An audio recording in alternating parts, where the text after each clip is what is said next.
નમસ્કાર, મારું નામ છે જિગ્નેશ. કથા એન્ડ વર્કશોપના બાળકોની આ પ્રસ્તુતિ. તૃપ્તિ શેઠ લિખિત વાર્તા ચકલી અને હાથી.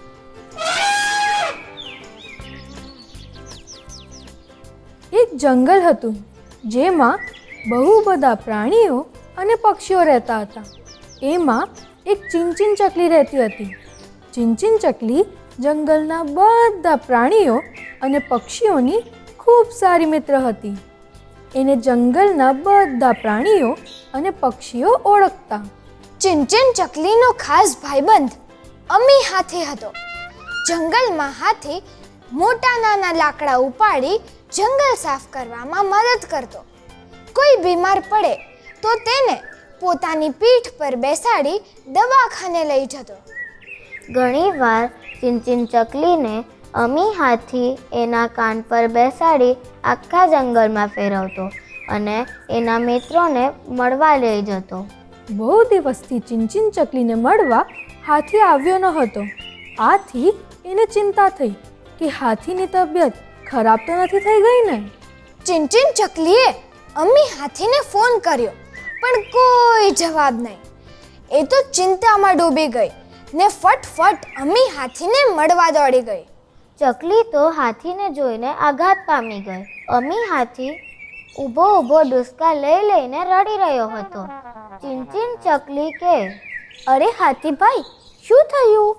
અમી હાથી કહે, ચીનચીન ચકલી, હું કેટલો કદરૂપો છું. મારો કાળો કાળો રંગ, લાંબી સૂંઢ ને નાની અમથી પૂંછડી, ને હું જાડો તો કેટલો કે વાત જ ના પૂછો. હું મને કાચમાં જોઉં છું ને તો મને શરમ આવે છે. મને મારી સામે જોવું ગમતું નથી. ચીનચીન ચકલી કે, અરે હાથીભાઈ, તમને કોને કદરૂપા કહ્યા? મને એમનું નામ કહેશો? અમી હાથી રડતા રડતા કે, હું તો ખૂબ જાડો છું.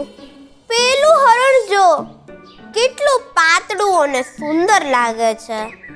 ચીનચીન ચકલી તો ખનખન કરતા હસી જ પડી અને હાથીભાઈને પૂછ્યું, તો હવે તમે શું કરશો? હાથી તો જાડા જ હોય. અમી હાથી કે, હવે હું ડાયટિંગ કરીશ. હું માત્ર ઘાસ ખાઈશ, તે પણ ખાલી દિવસમાં 2 જ વાર. એટલે હું કદરૂપો ઓછો દેખાઈશ ને હું બજારથી ખૂબ બધું ગોરું થવાનું ક્રીમ અને પાવડર લઈ આવું છું. ચીનચીન ચકલી વિચારવા લાગી, હાથીભાઈ ડાયટિંગ કરશે તો એમનાથી કામ કેવી રીતે થશે? એમનું કામ તો કેટલું ભારે. હાથીભાઈ કેટલા રૂપાળા લાગે છે. એ ડાયટિંગ કરશે તો એમનું મોઢું સાવ પિચકાયેલું લાગશે. ને પિચકાયેલા મોઢા પર સૂંઢ તો જાણે કોઈ દોરડું લટકાવ્યું હોય એવું લાગશે. એ ચિંતામાં પડી ગઈ.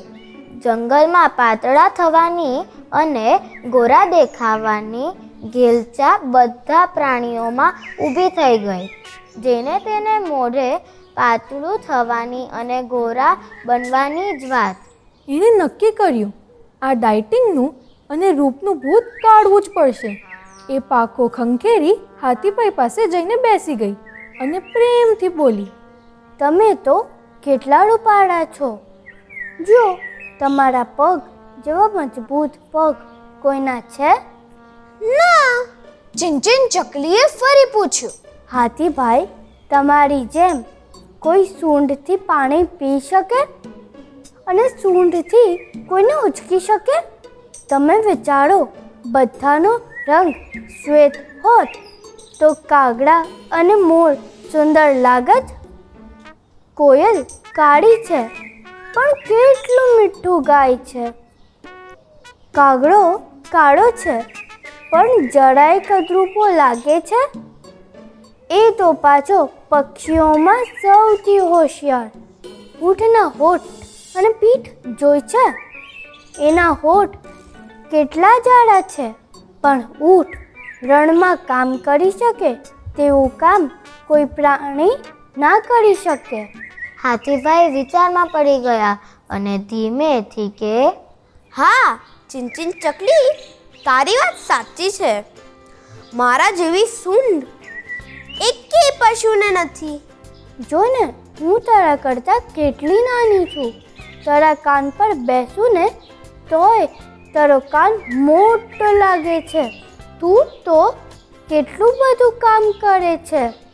જંગલના પ્રાણીઓમાં સૌથી બુદ્ધિશાળી હાથી છે એ બધાને ખબર છે.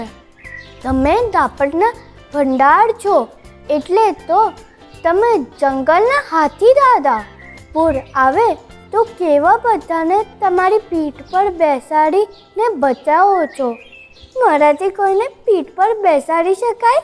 આ સાંભળીને હાથી ખડખડાટ હસી પડ્યો અને કહેવા લાગ્યો, એ ચિંચિન ચકલી, કોઈ તારી પીઠ પર બેસે તો શું થાય? તારો તો છુલ્લો જ થઈ જાય. હવે સમજો ને મારી વાત. દરેક પ્રાણી, પક્ષી, બાળકો જેવા છે તેવા જ સારા છે. બધા જ સરસ છે, બધા જ સારા છે. રૂપાળા થવા માટે જે ક્રીમ અને પાવડર વાપરીએ છીએ ને એ તો શરીરને ખૂબ નુકસાન કરે. સાચી વાત. હવેથી હું કાળો અને જાડો છું એમ કહીને નહીં રડું.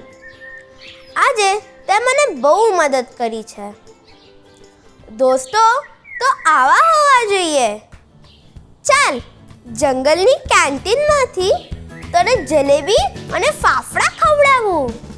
ચકલી અને હાથી બંને પેટ ભરીને જલેબીને ફાફડા ઝાપટ્યા ને મસ્ત મજાની ફિલ્મ જોઈ.